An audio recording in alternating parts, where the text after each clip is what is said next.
تو اس کے اور بھی جنت اور دوزخ کے جو نمونے دکھائے تھے، تو اسی کی بات ہے یہاں پہ اللہ سبحانہ تعالیٰ کہتے ہیں کہ یقیناً اللہ سبحانہ تعالیٰ خوب سننے والا اور جاننے والا ہے۔ ہم نے موسیٰ کو کتاب دی اور اسے بنی اسرائیل کے لیے ہدایت بنا دیا کہ تم میرے سوا کسی کو اپنا کارساز نہ بنانا۔ اے ان لوگوں کی اولاد جنہیں ہم نے نوح کے ساتھ سوار کیا تھا، نوح ہمارا بڑا شکر گزار بندہ تھا۔ اللہ سبحانہ تعالیٰ قرآن پاک میں نوح علیہ السلام کو ہمیشہ شکر گزار بندوں میں شامل کرتے ہیں۔ ہم نے بنی اسرائیل کے لیے ان کی کتاب میں صاف فیصلہ کر دیا تھا کہ تم زمین میں دوبارہ فساد برپا کرو گے اور تم بڑی زبردست زیادتیاں کرو گے۔ ان دونوں وعدوں میں سے پہلے کے آتے ہی ہم نے تمہارے مقابلے میں اپنے بندے بھیج دیے جو بڑے ہی لڑاکے تھے، بس وہ تمہارے گھروں کے اندر پھیل گئے اور اللہ کا وعدہ تو پورا ہونا تھا۔ یہ کیوں اللہ سبحانہ تعالیٰ نے اس طرح سے کیا تھا؟ کیونکہ انہوں نے انبیاء کو قتل کیا تھا، تو اسی لیے اللہ سبحانہ تعالیٰ نے ان کی سزا کے طور پہ یہ کیا تھا۔ پھر ہم نے ان پر تمہارا غلبہ دے کر تمہارے دن پھیر دیے۔ پھر انہوں نے توبہ کی۔ اللہ سبحانہ تعالیٰ نے کہا کہ پھر ان کو اللہ سبحانہ تعالیٰ نے غلبہ دیا اور ان کے دن پھیر دیے اور مال اور اولاد سے تمہاری مدد کی اور تمہیں بڑے جتے والا بنا دیا۔ اگر تم نے اچھے کام کیے تو خود اپنے ہی فائدے کے لیے، اور اگر تم نے برائیاں کی تو وہ بھی تمہارے لیے ہے۔ پھر جب تم دوسرے وعدے کا وقت آیا تو ہم نے دوسرے بندوں کو بھیج دیا تاکہ وہ تمہارے چہرے بگاڑ دیں اور پہلی دفعہ کی طرح پھر اسی مسجد یعنی بیت المقدس میں گھس جائیں اور جس چیز پر قابو پائیں اسے توڑ پھوڑ دے۔ دیکھیں ان پر پہلے بخت نصر نے حملہ کیا تھا اور پھر اس کے بعد ٹیٹس نے حملہ کیا تھا، اور 37ویں عیسوی میں ان کے ساتھ جو کچھ ہوا، پھر اتنا ان کے ساتھ ظلم ہوا جس کی حد نہیں۔ تو اللہ سبحانہ تعالیٰ نے کہا کہ یہ ان کے اپنے اعمال کی وجہ سے، کہ پہلے جب ان کے ساتھ ہوا تھا تو پھر انہوں نے توبہ کی اور اللہ سبحانہ تعالیٰ نے ان کو معاف کر دیا، پھر ان کی خوشحالی آ گئی، لیکن پھر انہوں نے زیادتی کی تو اللہ سبحانہ تعالیٰ نے ان کو وہ دن دکھائے۔ امید ہے کہ تمہارا رب تم پر رحم کرے۔ ہاں اگر تم پھر بھی وہی کرنے لگو تو ہم بھی دوبارہ ایسا ہی کریں گے، اور ہم نے منکروں کو قید خانہ جہنم بنا رکھا ہے۔ یقیناً یہ قرآن وہ راستہ دکھاتا ہے جو بہت ہی سیدھا ہے، اور ایمان والوں کو جو نیک اعمال کرتے ہیں اس بات کی خوشخبری دیتا ہے کہ ان کے لیے بڑے اجر ہیں۔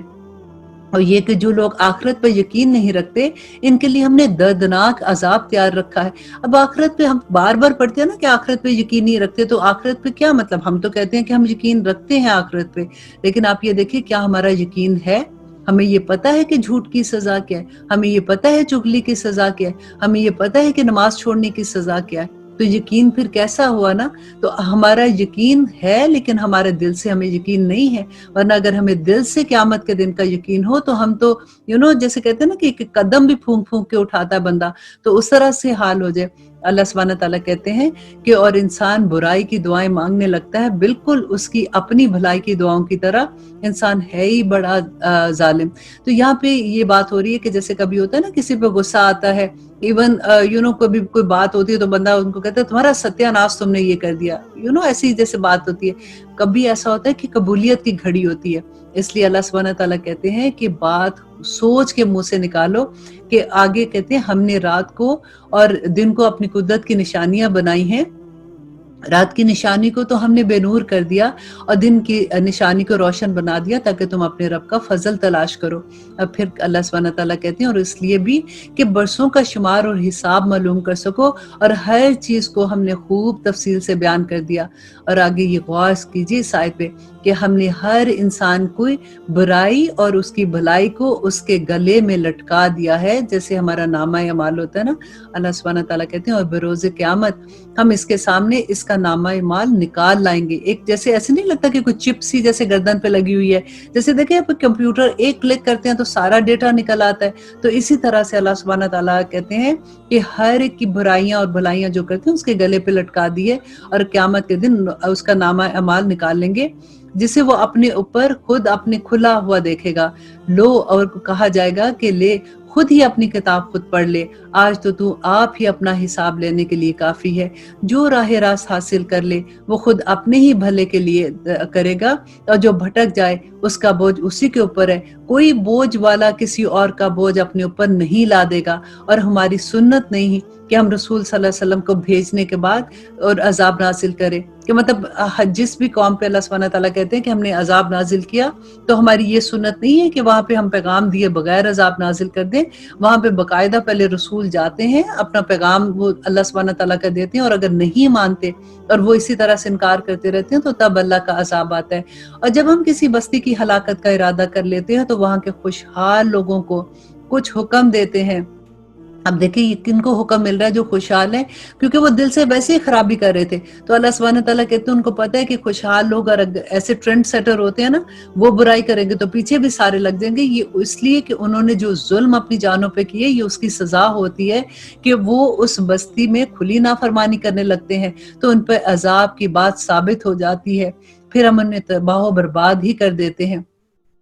اور پھر اللہ سبحانہ تعالیٰ کہتے ہیں کہ ہم نے نوح علیہ السلام کے بعد بھی بہت سی قوموں کی ہلاکتیں کی، اور تیرا رب اپنے بندوں کے گناہوں سے کافی خبردار ہے، خوب جاننے والا ہے. جس کا ارادہ صرف اس جلد والی دنیا میں فائدہ اٹھانے کا ہو، اسے ہم یہاں جس قدر بھی وہ چاہتا ہے، اللہ سبحانہ تعالیٰ کہتے ہیں ہم اس کو دے دیتے ہیں، لیکن بالآخر اس کے لیے ہم نے جہنم مقرر کر دی جہاں وہ برے حال سے دھتکارا ہوا داخل ہوگا.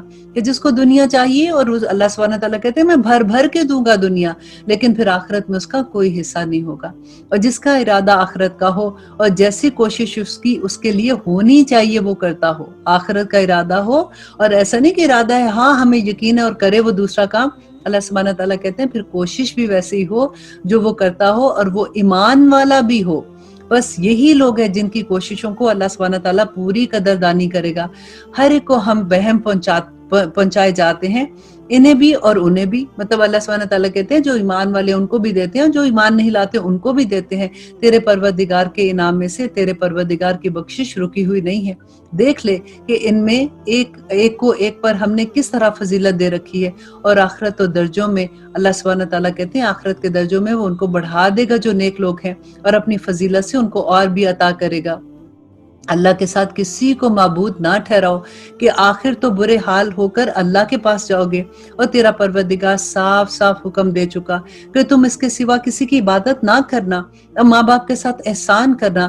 اگر تیری موجودگی میں ان میں سے کسی ایک کو بھی پاؤ، دونوں کو بڑھاپے میں سے کسی ایک کو پاؤ، تو ان کے آگے اف تک نہ کہنا، نہ انہیں ڈانٹنا ڈپٹنا، بلکہ ان کے ساتھ ادب و احترام سے رہنا، اور عاجزی اور محبت کے ساتھ ان کے سامنے تواضع کے بازو پست رکھنا، اور دعا کہتے رہنا کہ رب ارحمہما کما ربیانی صغیرا، کہ اے اللہ میرے والدین پہ ایسے رحم کر جیسے بچپن پہ انہوں نے میری پرورش کی ہے. اور اللہ سبحانہ تعالیٰ کہتے ہیں کہ اور جو کچھ تمہارے دلوں میں ہے اسے تمہارا رب بخوبی جانتا ہے. اگر تم نیک ہو تو وہ رجوع کرنے والا ہے اور تمہیں بخشنے والا ہے. اور رشتہ داروں کا اور مسکینوں اور مسافروں کا حق ادا کرتے رہو، اور اسراف اور بیجا خرچ سے بچتے رہو. دیکھیں یہاں پہ اسراف جو ہے اور بیجا خرچہ، ذرا اپنی اللہ اکبر کلازٹ میں جا کے دیکھیے گا. آج اپنے کپڑوں کو دیکھیں، اپنے جوتوں کو دیکھیں، اپنے پرسز کو دیکھیں، اور پھر اس آیت کو دیکھیں کہ اللہ سبحانہ تعالیٰ کہتے ہیں کہ اور اسراف اور بیجا خرچ سے بچو. اور اس سے بچنا، بیجا خرچ کرنے والے شیطان کے بھائی ہیں، اور شیطان اپنے پروردگار کا بڑا ناشکرا ہے. اور اگر تجھے اس سے منہ پھیر لینا پڑے اپنے رب کی اس رحمت کی جستجو میں جس کی تو امید رکھتا ہے، تو بھی تجھے چاہیے کہ عمدگی اور نرمی سے ان کو سمجھا. کہ اگر کبھی ایسا ہوتا ہے کہ کسی پہ بہت غصہ آتا ہے اور لگتا ہے کہ یہ تو سن ہی نہیں رہا، تو اللہ سبحانہ تعالیٰ کہتے ہیں کہ نرمی سے ان کو سمجھاؤ. اپنے ہاتھ اپنی گردن سے باندھو نہ. کہ مطلب کئی دفعہ ہوتا ہے کہ خرچتے وقت کنجوسی کرتے ہیں نا، تو اس کو اللہ سبحانہ تعالیٰ کہتے ہیں کہ گردن سے اپنے ہاتھ باندھ دیتے ہیں، کہ اپنا ہاتھ اپنی گردن سے بندھا ہوا نہ رکھ، اور نہ اپنے بالکل ہی اسے کھول دے کہ پھر ملامت کیا ہوا اور درماندہ بیٹھ جائے. کہ مطلب ایسا بھی نہیں کہ جو گھر کے خرچے ہیں وہ بھی تیرے پاس نہ رہے ہو تو سارا خرچ کر دے. اللہ سبحانہ تعالیٰ یہ نہیں چاہتا. اللہ یہی چاہتا ہے کہ جو حق ہے اس کے حق والوں کو پہنچا دیا جائے. یقیناً تیرا رب جس کے لیے چاہے روزی کشادہ کر دیتا ہے اور جس کے لیے چاہے تنگ کر دے. یقیناً وہ اپنے بندوں سے باخبر اور خوب دیکھنے والا ہے. دیکھیے اگر اس سے ایک بات کا یقین ہو جائے نا کہ روزی اللہ سبحانہ تعالیٰ کے ہاتھ میں ہے، تو میرا خیال ہے کہ دنیا میں ساری مشکلیں ختم ہو جائیں. اور مفلسی کے خوف سے اپنی اولاد کو نہ مار ڈالو. ان کو اور تم کو ہم ہی روزی دیتے ہیں، یقیناً ان کا قتل کرنا کبیرہ گناہ میں ہے. اب یہاں پہ آپ دیکھیے کہ جو ابارشن کرواتے ہیں وہ کون سے گناہ میں آئے گا.